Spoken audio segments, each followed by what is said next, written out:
So hello everyone, आज हम एक कंसेप्ट समझेंगे that is spherical image charge. So बहुत से लोगों को पता होगा इमेज चार्ज क्या होता है, but let's start initially from spherical image charge. वैसे वही स्फेरिकल इमेज चार्ज के कंसेप्ट को यूज़ करते हुए हम ये क्वेश्चन करेंगे, लेकिन उससे पहले हम स्फेरिकल इमेज चार्ज समझ लेते हैं। सो बेसिकली एक तरीके से जैसे कि दो चार्जेस है Q और दूसरा है -NQ, जहाँ n कोई भी एक नंबर है। ठीक है, तो सबसे पहले हम ढूंढ रहे हैं इधर locus of all those point which are at zero potential. Okay, जैसे कि मैंने मान लिया ये पॉइंट जीरो पोटेंशियल पे है, जिसकी डिस्टेंस इधर से R1 है सपोज, और इधर से R2। ठीक है, तो यहाँ पे इसके कारण पोटेंशियल क्या हुआ, KQ/R1, और वहीं इसके कारण क्या हुआ, -KNQ/R2। टोटल पोटेंशियल जीरो के इक्वल है, तो यहाँ से आया R2/R1 is equal to N। जैसे कि इसका मतलब क्या हुआ, कोई भी दो फिक्स्ड पॉइंट्स है x1, y1, x2, y2, उनसे जो डिस्टेंस का रेशियो है वो कांस्टेंट है। ठीक है, क्योंकि n एक कांस्टेंट है, तो इन दोनों का जो रेशियो है वो कांस्टेंट है। तो इधर ये लोकस ढूंढना है, तो वैसे ये इस वीडियो का पार्ट नहीं है, बट एक थ्योरम है, अपोलोनीज थ्योरम,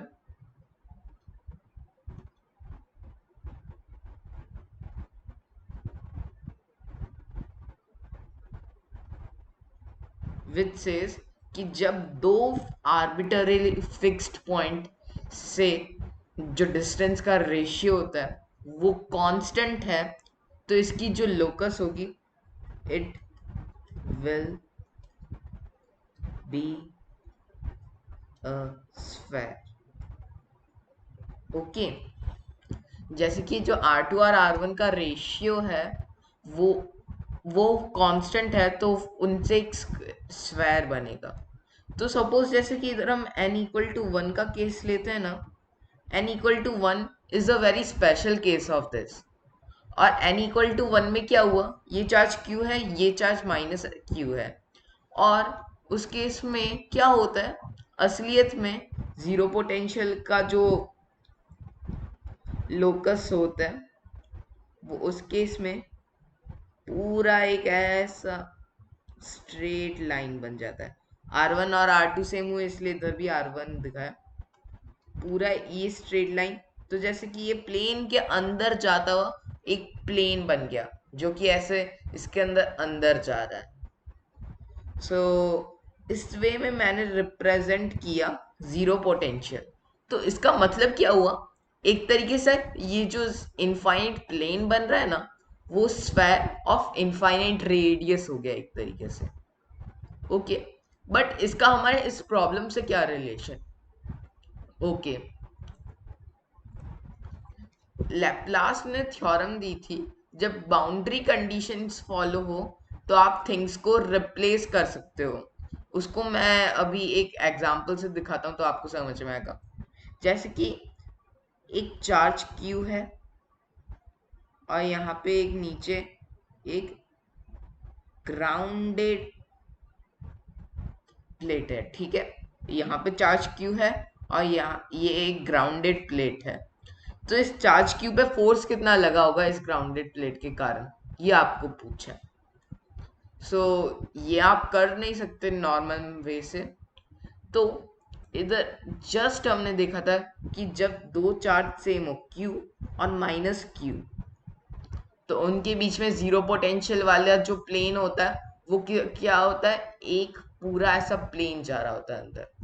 तो यहाँ पे ये जो जीरो पोटेंशियल है वो पूरा अंदर जा रहा है, तो यानी कि यहाँ पे इधर हम एक माइनस क्यू चार्ज इमेजिन करें, this is not in reality, हम इसे इमेजिन कर रहे हैं। ये डिस्टेंस डी पे है, ये भी डिस्टेंस डी पे है।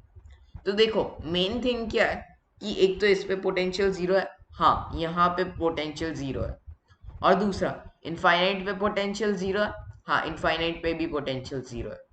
तो इस केस में जो हमने इमेज मेथड लगाया, इससे अब फोर्स ढूंढना है, तो वो क्या आ गया, के Q square by 4d square, क्योंकि ये पूरी लेंथ 2d हुई इंटू 2d का whole square, that is 4d square. So एक तरीके से हम क्या कर सकते हैं कि इस पूरे प्लेन को हम रिप्लेस कर सकते हैं उस माइनस क्यू चार्ज से। ये थ्योरम थी जो कि लेप्लास ने दी थी कि जब बाउंड्री कंडीशंस ट्रू हो तो आप एक कॉम्प्लिकेटेड सरफेस को रिप्लेस कर सकते हो सिंगल चार्ज से। ये तो था इमेज चार्ज के बारे में, लेकिन आज हम स्फेरिकल इमेज चार्ज देखने वाले हैं। तो स्फेरिकल इमेज चार्ज में क्या होता है जनरली, कि जैसे कि एक पूरा ऐसा ग्राउंडेड स्फेयर दे रखा होता है हमें, ऐसा एक ग्राउंडेड स्फेयर है जिसे मैंने ऐसे ग्राउंड किया हुआ है, और यहाँ पे कहीं पे चार्ज क्यू है। इस केस में फोर्स कितना लग रहा होगा, यहाँ पे हमें ये ढूंढने को कहा होता है। इस केस में भी हमें फोर्स ढूंढना था, तो इधर हमने किया क्या कि जैसे कि जो बाउंड्री कंडीशंस है उन्हें ट्रू किया, तो हमें मिला कि ये जो पूरा प्लेन है उसके लिए जो पोटेंशियल है वो जीरो रह रहा है और इनफाइनाइट पे पोटेंशियल जीरो रह रहा है, वो कंडीशन फॉलो हो रही है। इससे इस पूरे को हम रिप्लेस कर दें माइनस क्यू से, तो स्फेयर को भी हम ऐसे ही रखें तो हम क्या कर सकते हैं, जस्ट अभी हमने देखा कि अगर एक चार्ज क्यू है और दूसरा कोई माइनस एन क्यू चार्ज है, तो ये दोनों का जीरो पोटेंशियल की जो ट्रेजेक्टरी होगी, लोकस होगी, वो एक स्फेयर होगा जिसकी रेडियस हमें नहीं पता, लेकिन वो एक स्फेयर होगा। It is proven by Apollonius. तो जैसे कि हम ये ग्रांटेड ले रहे हैं कि ओके ये स्फेयर ही होगा, तो ये क्यू है, तो इस स्फेयर को हम क्या कर सकते हैं, simply replace it by another charge इधर which has minus n q charge. तो इधर होगा क्या, हम कंडीशन ट्रू करेंगे कि यहाँ पे पोटेंशियल जीरो है और यहाँ पे पोटेंशियल जीरो है। तो देखो इधर हमें ये लेंथ तो पता है डी है, अब ये लेंथ y ढूंढनी है। तो देखो दो इक्वेशंस बन जाएंगे जनरली सॉल्व करते वक्त, एक यहाँ पे और एक यहाँ पे। तो इससे हमें n मिल जाएगा और y मिल जाएगा, और जिससे हम नॉर्मली कुलाम्स लॉ लगा के फोर्स कर सकते हैं। सो मैं एक बार वापस समराइज कर लेता हूँ। सबसे पहले तो हमने देखा कि दो चार्ज रखे हैं q और माइनस एन क्यू, तो जो जीरो पोटेंशियल का लोकस है it will be a sphere, okay, zero potential का locus will be a sphere। वहीं q और माइनस क्यू यानी कि n इक्वल टू 1 ले ले, तो जो स्फेयर है उसकी रेडियस इनफाइनाइट हो जाती है। इनफाइनाइट रेडियस का शेप को हम कैसे दिखा सकते हैं, एक पूरा इनफाइनाइट प्लेन से, ओके। तो उससे हमें पता चला कि n इक्वल टू 1 के केस में ये q है तो ये माइनस q है, तो यहाँ पे एक अंदर जाते हुए इनफाइनाइट प्लेन ले सकते हैं। तो उस केस में अगर हमें इमेज चार्ज मेथड लगानी होती है, तो इधर जनरली होता है प्रॉब्लम में कि यहाँ पे चार्ज q है और नीचे ग्राउंडेड ग्राउंडेड प्लेट है, तो उसके कारण इलेक्ट्रिक फील्ड क्या लग रहा होगा या फिर फोर्स क्या लग रहा होगा इस पे। तो ये फोर्स ढूंढने के लिए या इलेक्ट्रिक फील्ड ढूंढने के लिए हम क्या करते हैं कि इस पूरे थिंग ग्राउंडेड प्लेट को हम रिप्लेस कर देते हैं माइनस क्यू चार्ज से। रीजन क्या है, लैप्लास की थ्योरम कहती है if boundaries condition are followed then you can replace any complicated thing by point charge. So अभी तो हमने अभी आपको शायद इसका एक आइडिया आ गया होगा कि ये स्फेरिकल इमेज चार्ज होता क्या है, ओके। तो यही कंसेप्ट अब हम यूज करते हैं और एक ये प्रॉब्लम सॉल्व करते हैं। ये प्रॉब्लम सॉल्व करेंगे ना तो इससे आपको क्या मिलेगा, एक टेस्ट मिल जाएगा कि इसे कैसे यूज कर सकते हो आप। जैसे कि इस प्रॉब्लम में क्या है, इधर चार्ज q है, डिस्टेंस d पे है, a point charge is at rest inside a thin metallic spherical grounded shell but it is not at its center, centre पे नहीं रखा है। what is force acting on the charge? तो ये force ढूंढने के लिए इधर हम क्या कर सकते हैं, हमने मान लिया कि यहाँ पे एक चार्ज है -nq, जिससे हम ये पूरे थिंग को रिप्लेस कर सकते हैं, और ये डिस्टेंस x पे है। ओके, तो इधर हमें n और x ढूंढना है। n और x ढूंढने के लिए हम क्या करेंगे, जीरो पोटेंशियल एक तो इस पॉइंट पे करेंगे, दूसरा इस पॉइंट पे करेंगे। तो इसके लिए हम क्या कर सकते हैं कि देखो, पोटेंशियल इस पॉइंट पे इसके कारण क्या है, के क्यू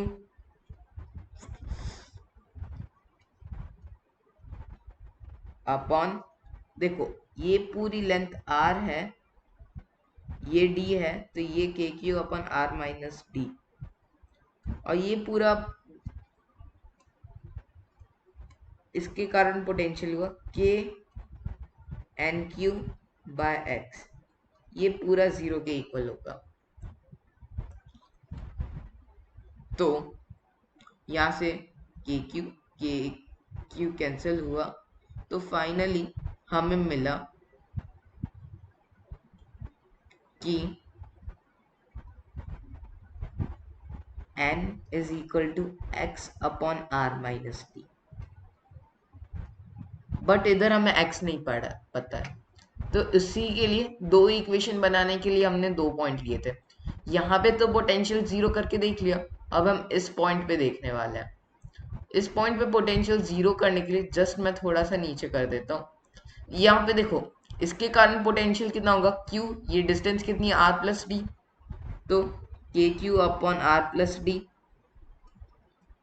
वहीं उसके कारण पोटेंशियल क्या होगा, minus k n q by, देखो x, ये पूरा डिस्टेंस 2r, तो 2r plus x equal to 0। तो इसे जीरो करते हुए हम यहाँ से के क्यू कैंसिल करें, के क्यू कैंसिल हुआ, तो फाइनली यहाँ से हमें क्या मिला, n is equal to 2r plus x upon r plus d, और वहीं यहाँ से हमें मिला n equal to x upon r minus d. ये दोनों सेम है, तो इन्हें इक्वेट करा, तो 2r plus x into r minus d equal to x times r plus D.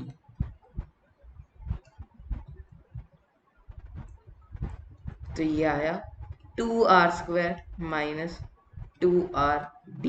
देखो ये x into r minus d है, ये x into r plus d है, तो plus x into minus 2d बचा इक्वल टू 0। तो इधर से x आया r² minus r d by d, that is r multiply r minus d upon d. तो ये पूरा एक्सप्रेशन हमने x के लिए ढूंढा, और वहीं ये x की वैल्यू हम इसके अंदर n के अंदर पुट करें, तो जैसे कि हमें n किसके बराबर मिला, r अपॉन डी के, n इक्वल टू दिस और x इक्वल टू दिस। तो ये दो वैल्यूज है जो कि हमें चार्ज के लिए, चार्ज का क्या बताती है, अ सॉर्ट ऑफ एड्रेस बताती है। तो जैसे कि हमें पता चल गया कि इसका चार्ज कितना है और ये दोनों के बीच में डिस्टेंस कितनी है। तो फोर्स क्या लग रहा होगा, कुलाम्स लॉ लगा है, तो हमें फोर्स मिला के एन क्यू स्क्वायर अपॉन, देखो ये r है, ये d है, तो ये लेंथ r माइनस डी है, और प्लस ये x, तो r minus d plus x whole square. तो इसे हम सॉल्व करें तो हमें मिला के एन क्यू स्क्वायर। देखो इधर सबसे पहले मैं x को लिखूं,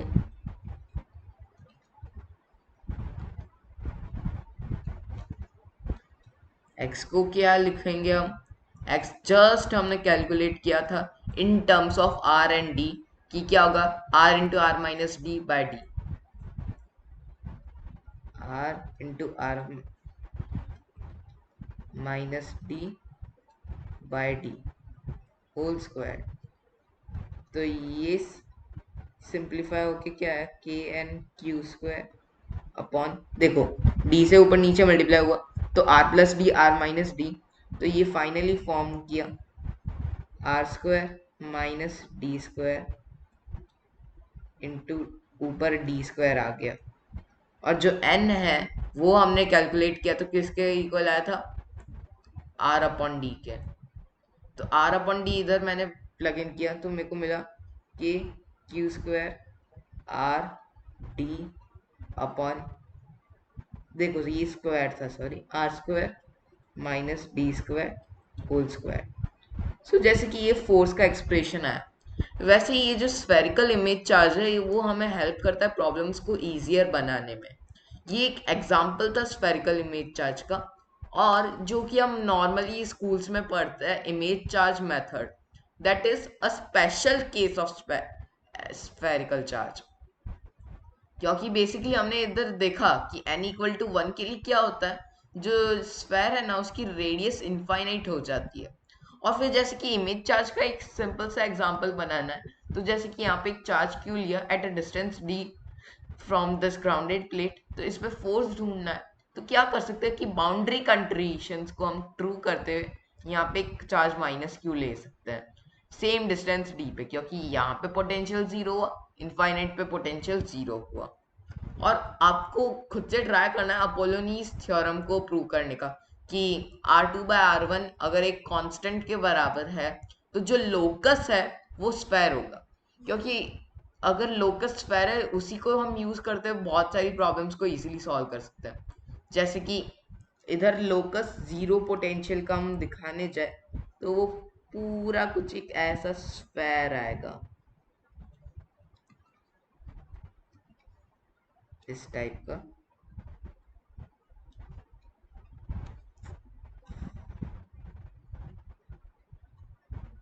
सो लाइक इधर है ना इम्पोर्टेंट पार्ट अपोलोनीज थ्योरम से ही मिलता है। आई होप आपको ये इंटरेस्टिंग लगा होगा, क्योंकि जैसे कि स्फेरिकल इमेज चार्ज जो टॉपिक है वो हमें नॉर्मली स्कूल्स में नहीं पढ़ाया जाता, हमें मोस्ट लाइकली इमेज चार्ज पढ़ाया जाता है, वो भी बहुत कम यूज किया जाता है। सो ओके, ऐसे जैसे कि आपको है ना ट्राई करना होगा कि जैसे कि ये पूरा आप इमेज चार्ज के, स्फेरिकल इमेज चार्ज के कई मेथड्स देखो, जैसे कि कई बार इसे अप्लाई कर सकते हैं अलग अलग सिचुएशंस में, आपको उसके बारे में सोचना है। Okay, bye.